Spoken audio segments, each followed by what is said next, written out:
માટીનો ખોબો અને હૃદયનું આકાશ. શહેરની એ ભીડ અને ધુમાડાઓથી બહુ દૂર, જ્યાં ડામરના રસ્તાઓ ધીમે ધીમે માટીની સુગંધમાં ભળી જાય છે, ત્યાં એક અજાણ્યા આંગણે મારા કદમ પડ્યા. મેં વિચાર્યું હતું કે હું કંઈક નવું જોવા જાઉં છું, પણ મને ક્યાં ખબર હતી કે હું પોતાને જ પામવા જાઉં છું.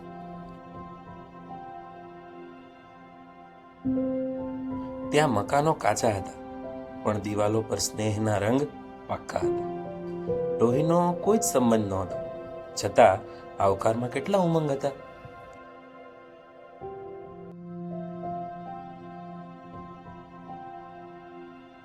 સૂર્યાસ્ત પછી કદી અન્ન ગ્રહણ ન કરવાનો મારો એ કઠોર નિયમ કોઈના હેત અને આગ્રહની ઉષ્મા સામે સાવ ઓગળી ગયો, કારણ કે મને સમજાયું કે એ થાળીમાં પીરસાયેલો સ્વાદ માત્ર મસાલાઓ નહોતો, એમાં કોઈના હૃદયની શુદ્ધ અને નિસ્વાર્થ પ્રેમ પીરસાયો હતો.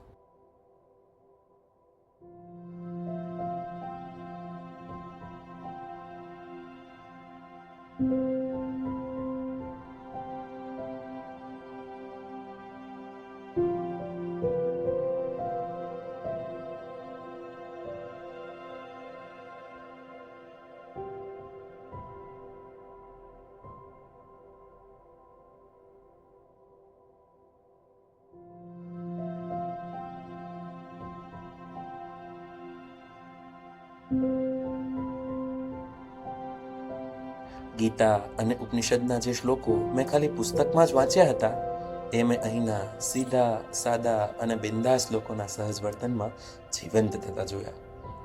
ત્યારે મારી અંદરનો બધો જ અહંકાર અને અનૌપચારિકતા ખરી પડ્યા. જ્યારે ઢોલકીના તાલે મેં મારો સાદ એમના તળપદા ભજનોમાં ભેળવ્યો ને, ત્યારે સંગીતના કોઈ નિયમો નહોતા ત્યાં, છતાં એનાથી મધુર કોઈ ગીત નહોતું.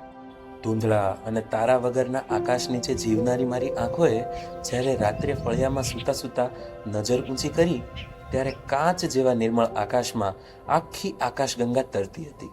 સપ્તર્ષિ, મૃગશીર્ષ, વ્યાધ, ધ્રુવ ના ચમકતા તારલાઓ જાણે મને કહી રહ્યા હતા, અસલી ચમક તો આ નીરવ શાંતિમાં જ છુપાયેલી છે.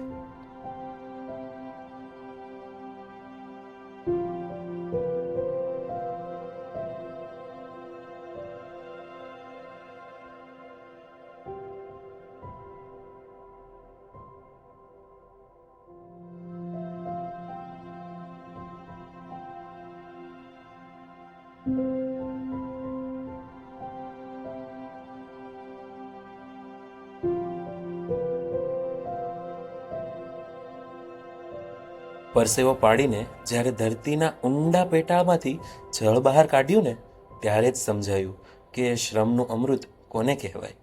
અને જ્યારે જંગલની ઔષધિઓ અને ઠંડા ઝરણાનો સ્પર્શ થયો ને, ત્યારે પ્રકૃતિએ જાણે મારા અસ્તિત્વને નવડાવીને પવિત્ર કરી દીધું હોય ને, એવો અહેસાસ થયો.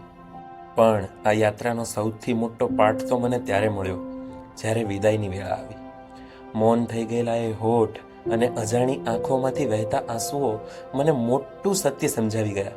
સંબંધો બાંધવા માટે વર્ષોની નહીં, માત્ર એક સાચા અને પવિત્ર ભાવની જરૂર હોય છે. આ યાત્રા માત્ર 7 દિવસની સફર નહોતી, આ યાત્રા હતી 2 અલગ દુનિયા વચ્ચેના સેતુની. આજ પછી જો મને કોઈ પૂછશે કે સાચું જીવન શું છે, તો હું કહીશ, માણસાઈના મૂળિયા જે હજુ એ લીલાછમ છે ને, એવા કોઈ અંતરિયાળ ગામની સૂકી માટીમાં પરસેવો પાડ્યા બાદ એ માટીની મહેકનો એક ઊંડો શ્વાસ. બસ એ જ છે સાચું જીવન, એ જ છે મારો અહેસાસ.